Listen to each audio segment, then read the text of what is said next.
రద్దు చెయ్యక ముందు నువ్వు ఆ జీవో టర్మ్లో చేసిన పనులు తప్పనినేగా. అంటే ఎవరి కోసమో చేసినట్టే కదా అది. నెంబర్ 1. Number 2, 1-to-1 interview. ఒక ఉద్యోగానికి ఒకళ్ళనే పిలిచినప్పుడు 1:3 పిలిచావా, చూజ్ ఎవర్ వర్డ్స్.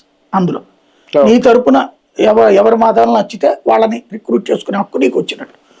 1:1 పిలిచిన తర్వాత వాళ్ళకి ఆ తర్వాత నీకు జాబ్ ఏది ఈవెన్ సర్టిఫికేట్స్ వెరిఫికేషన్ కూడా ఓకే అయ్యాక 1:1 ఇట్ సెల్ఫ్ అది.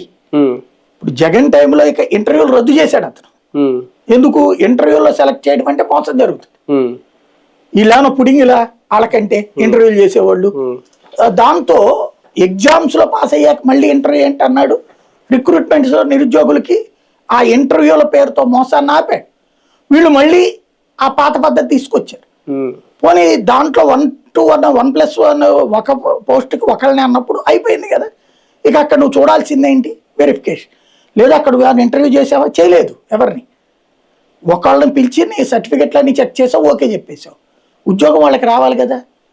నోట్లోకి ముద్దొచ్చేసింది వాళ్ళకి. తర్వాత చూస్తే నువ్వు కాదు పొమ్మన్నారు. ఇది దీనికి సమాధానం చెప్పకపోగా ఎదురు దాడి చేయడం, దూషించడం, ద్వేషిస్తూ మాట్లాడటం అనేటువంటి సంస్కారహీన చర్య అది. అవి వాళ్ళకి మండాలి.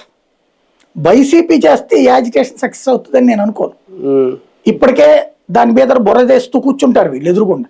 తట్టడు బురదలు దగ్గర చేతిలో పెట్టుకుని పోస్తానే ఉంటారు వీళ్ళు. కాబట్టి ఇక్కడ అది సాధ్యం కాదు. ఇక్కడ అది సక్సెస్ కావాలంటే జార్ఖండ్లోనో, కర్ణాటకలోనో, ఢిల్లీలోనో వాళ్ళంతట వాళ్ళంటే ఢిల్లీలో వాళ్ళంతటా వాళ్ళు కాకదు. అక్కడ మీడియా మేనేజ్మెంట్తో జరిగింది. జార్ఖండ్లో, కర్ణాటకలో జరుగుతున్నా అవ్వట్లేదు.